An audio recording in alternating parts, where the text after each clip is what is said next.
This was the week where Mandalorian star and former MMA fighter Gina Carano was fired by Lucasfilm or Disney, or they're the same thing. Same thing.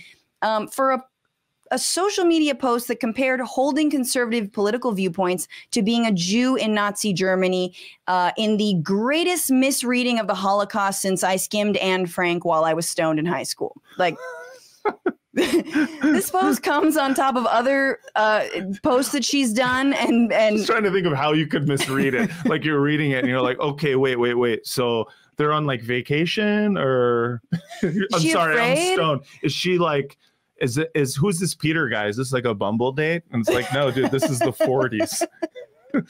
I imagine me reading it.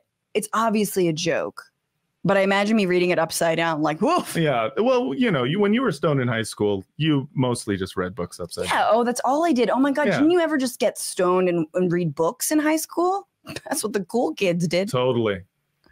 Never. Okay, so this post comes on top of other things she has posted that have done things like mocked the mask mandate during this global pandemic, mocked pronouns, and she's peddled false 2020 election conspiracies because she's a huge Trump supporter. So this is not the first, but this was the thing, and it was the latest in a long run of right-wing kind of like dog whistles that she was doing on her social media feeds. Right. Now, some people have said, including this author Jonathan Chait for the New York Magazine, that like she's being blacklisted for her political views and that what she posted wasn't anti-Semitic. And I just want to talk, because I feel like we have to talk about what actually was posted and read it. So I just want to read it to you, what she posted. She wrote, Jews were beaten in the streets, not by Nazi soldiers. This is not what she wrote. She shared this meme, excuse me. Right. Jews were beaten in the streets, not by Nazi soldiers, but by their neighbors, even by children, because history is edited. And most people today don't realize that to get to the point where Nazi soldiers could easily round up thousands of Jews, the government first made their own neighbors hate them simply for being Jews. How is that any different from hating someone for their political views? Can I first say... A lot. Yeah. A lot. Nobody's arguing to round up anybody right now. Anyway, go ahead. Can I first say that you couldn't first say, I had to first say. No, anyway. I will know. Can I second say? Can you second say? Yeah. Can I second say? Oh, first of all, I mean, it was blatantly offensive because it was so ridiculous. I mean, you're born Jewish or you convert to Judaism. You know, when it comes to a political belief, like being a right winger or whatnot, it's like, you're not born a right winger. All right. I'm sorry. You're just not. And then also, you know, political beliefs actually had zero to do. It didn't matter if you were a conservative Jew, right? You know, you were still rounded up. So obviously, you know, we don't need to get into like debunking it. But the weird thing about it is, in the post, they wrote, because history is edited, most people today don't realize that to get to the point where Nazi soldiers could easily round up thousands of Jews, the government first made their own neighbors hate them simply for being Jews. That part of history is not edited. I don't know what, like, to me, because history is edited is such a strange thing to put in there, because you immediately in your post about how anti-Semitism is the same thing as when you hate someone for liking Ben Shapiro posts, like you added a little bit of like, but there's a secret cabal out there that wants you to believe. Yeah, that it's like, no, but also I think for me, the problem with that line. Yeah. The problem with that line, number one, yes, who's editing history? Yeah, what are you talking about? Number two, the government made people hate. Well, the government was a Third Reich, wasn't it? The government was, were not like the Nazis were the ones doing that. And also they were not, they weren't in power the whole time. Like Nazism had to gain power. That's the other thing. Like this idea that it's like, oh, you know, then the government had to. It's like, yeah, you're talking. Well, it's about, like the big government. We're really following their logic to a stupid degree. It's not a smart thing to try to follow their logic, it's like, but let's do it. The government created an environment where we couldn't persecute Jews, so then we did. No, I think it was. I mean, it's because let's be real. Who is on the side of like the fascists? fucking Trump, guys. Like, right? Like Trump is a Nazi wannabe. Trump, his ex-wife said he had Mein Kampf on his bedside table. Like, let's talk about who the actual Nazis are if you're trying to make parallels to today. If we're going to talk about like rounding up people and having neighbors reporting neighbors for things, like what the fuck was going on with ICE for the last 4 years, right? I mean, what was going on at the border where people were being put in cages, where the government was literally giving people license to do citizens arrests on people, ask for papers on people. Yeah, and when's the last time that anyone was citizens arrested? I mean, it took fucking 4 hours for like 40 people at the Capitol to be arrested for storming it. All Trump supporters. Yeah. Like, I think we're going out of our way to be very, very calm with anyone who's a conservative. Yeah. So it's a ridiculous post. It's completely. A ridiculous post. And do you think it's anti-Semitic? It's an interesting question. I think it is. I mean, and here's the thing. I think it's anti-Semitic because in general, people like to put whatever struggle that they're currently going through into like the frame of Hitler or Holocaust. People do it on the internet all the time. And I don't think that necessarily that is always an anti-Semitic thing. I do think, though, that if your particular ideology is that of fascism, or is that the exact same ideology that the Nazis subscribe to, then it is anti-Semitic, because you're literally using the logic of the Holocaust to try to make yourself into a victim, even though it is your literal ideology that killed 6 million Jews in the Holocaust. So like, to me, it's a slap in the face to anyone who has survivors in their family, or who has or who just gives a shit or knows what the Holocaust was. Yeah.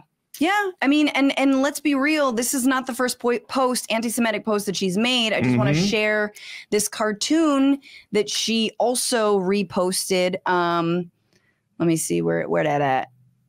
Here we are. Oh boy. So she posted this a while back.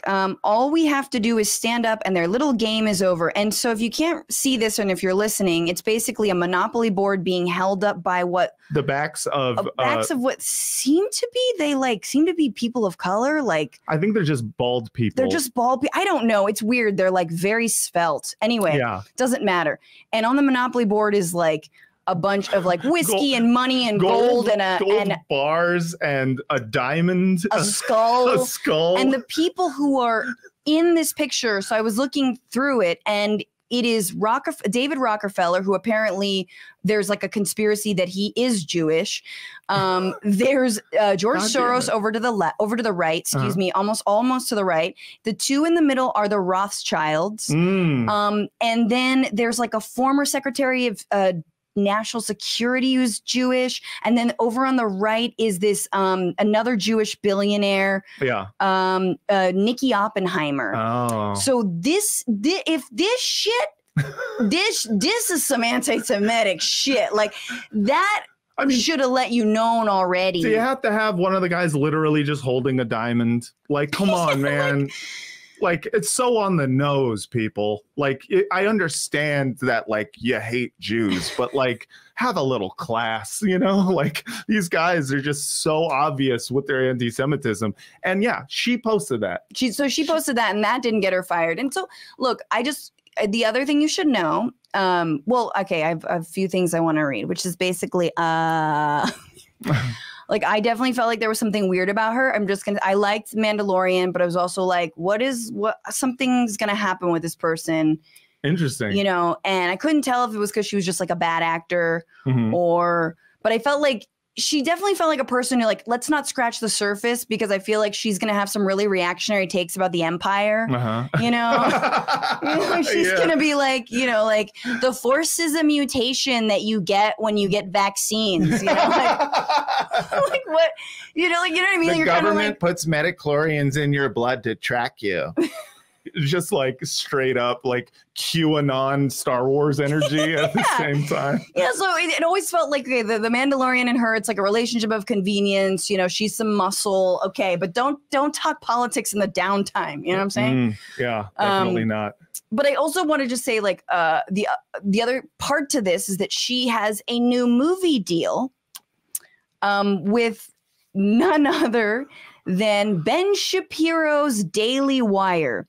That's right. Gina Carano is going to be starring and producing and directing. I don't know what she's probably going to have to do it all because I'm not really sure about the Daily Wire staffing. She's going to have a Ben Shapiro produced film, which is just so perfect. It's like, you know, in his little safe space. And here, I imagine his safe space is Austin, by the way. And I imagine going something like this, you know, like, in a world where your memes have been silenced, where you can't call the cops anymore because you'll get canceled. One woman answers the call for justice for the injustice that's in your mind. It's Super Karen. I don't know. Stupid. It's definitely Super Karen. Fuck you. Pumped and politically incorrect. She'll rescue you and doesn't care what your pronoun is, unlike the EMT. It's very good. Can you imagine, like, someone calls EMT and they're like, okay, but what's your pronoun? They're like, oh, yeah. And then they die. Yeah, right. And then Super Karen comes and she saves you. Yeah. She's like, she's not politically correct. Yeah, she's the non-politically correct superhero. Just I only save people who are white, and then they fly away. Like, Jesus Christ! I think you're a supervillain, Karen. I mean, it is. We won't talk about this now, but I do feel like all superheroes are low-key fascist. Yeah, no, that's true. But I mean, Super Karen definitely is. The last thing I'll say is I think that, you know, conservatives, this whole like using the Holocaust as a reason to make themselves out to be the victims is like so perfect when it comes to like the right's ideology about themselves, you know, like, you know, like the persecution complex. They want to be persecuted so bad. Like, I feel like Ben Shapiro's kink is just for a police officer to actually put him in a chokehold. You know, like he would come immediately. That's why he's like, I don't know why they banned chokeholds. That shit makes me come so hard. He's like, oh, I just want to feel oppressed. Oh, thick ropes. No, but like, oh my God.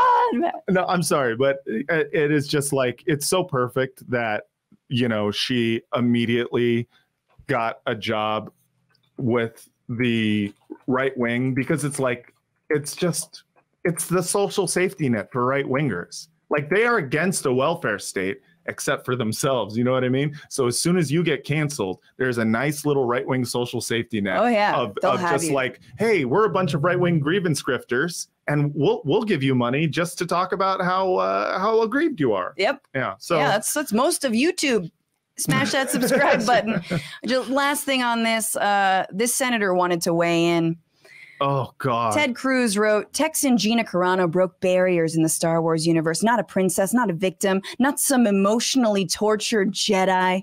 She's played a woman who kicked ass and who girls looked up to. She was instrumental in making Star Wars fun again. Of course, Disney canceled her. You know what's really funny about all this? Someone was showing online, they're like, here's a fun game. Go to every right-wing, like, comic book, there's a lot of right-wing comic book Twitter accounts that exist. It sounds crazy. And YouTube channels. Look at what they're saying right now about her situation, and now just go back about 2 years to what they said when her first episode appeared. And it's always just like, oh, Star Wars is getting SJW, having a strong woman on here. Right. Yeah, because they were all against her at the beginning because they were just like, oh, there has to be a woman in Star Wars. And then as soon as she gets canceled, they're like, you know, it is McCarthyism, dude. It's absolutely McCarthy. All of a sudden, they're a bunch of fucking intellectuals because, like, they have something that they can latch onto as part of their aggrievement politics. That's so perfect. Also, I love, my favorite part of that tweet is just Ted Cruz being like, emotionally tortured Jedi. Like, yeah, that was the problem. That's the problem with the Jedis, is that they're too emotional. we just need a strong woman who's not emotional and not hysterical, Yeah, you know, like yeah. Ray. It was so hysterical. Yeah, And that's where your weakness is because you just look inward too much. That's where the force is, bitch. I just love you can't even be not misogynistic when you're trying to praise a woman in Star Wars. You're just like, I have to throw a little bit of misogyny in Of there, course. you know? Have you become a patron yet? Patreon.com/Bitchuation is where you can directly support this show and help me make it sustainable so that I can do more of what I do best. Doing this.